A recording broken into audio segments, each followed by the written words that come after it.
Bonjour à tous, bienvenue sur la chaîne Click Compétences. Aujourd'hui, on va faire le tour du métier de secrétaire, voir un peu son quotidien et les compétences nécessaires pour le devenir.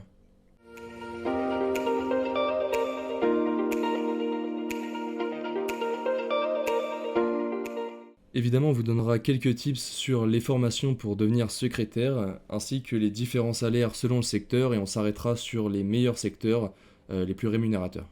Donc le secrétaire, qu'est-ce que c'est? Évidemment, le secrétaire, il a le sourire et il a l'habitude de jongler avec le téléphone, la souris de l'ordinateur et de nombreux dossiers. Parmi les différentes compétences qu'on apprécie chez un secrétaire en entreprise, c'est évidemment sa discrétion et ses prises d'initiative, quel que soit le secteur d'application. Le secrétaire, c'est un métier aux 1000 postes. Alors qu'est-ce qu'on entend par là? Le secrétaire, il est donc très polyvalent. Et il peut être affecté à un standard téléphonique, à la gestion des rendez-vous, à la rédaction de textes et de comptes rendus, et il sera évidemment présent à tous les niveaux de l'organisation. Il est donc très important dans l'entreprise. Le travail de secrétaire, il sera naturellement étroitement lié à celui des personnes qui l'assistent. Évidemment, entre un secrétaire de direction de grande entreprise et un assistant dentiste, les missions ne sont pas du tout les mêmes.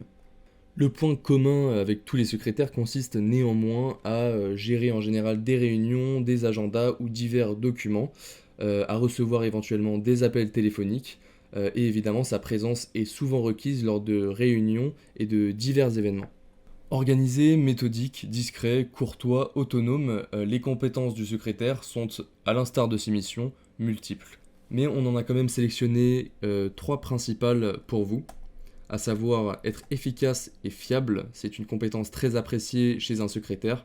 Également être polyglotte, et oui, un secrétaire sera très apprécié s'il a des compétences, que ce soit en anglais, en espagnol ou en mandarin, qui sont évidemment les trois langues les plus parlées, les trois langues étrangères les plus parlées en entreprise. Donc cette compétence sera très appréciée. Et la disponibilité et la réactivité chez un secrétaire, c'est évidemment très apprécié puisqu'il gère des dossiers en continu et en temps réel. Ici, on vous a sélectionné toutes les formations possibles pour devenir secrétaire.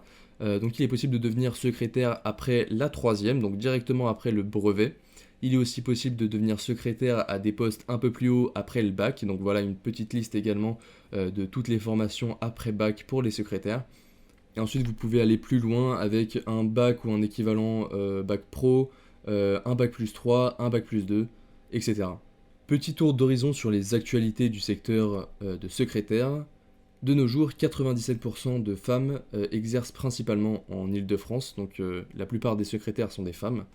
Il y a 75 000 secrétaires de direction au sein des entreprises.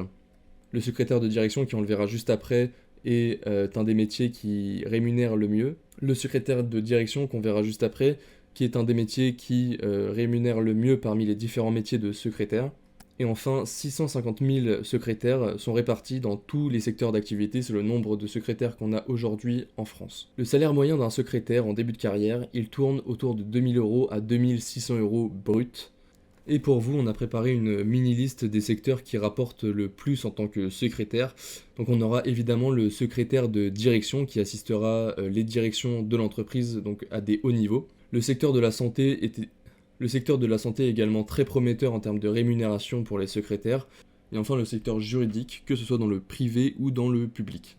Enfin, le secrétaire doit savoir utiliser divers logiciels, en particulier les logiciels bureautiques, à savoir donc Excel, que ce soit pour des factures, des bons de livraison, des suivis de stock, des gestions de comptes.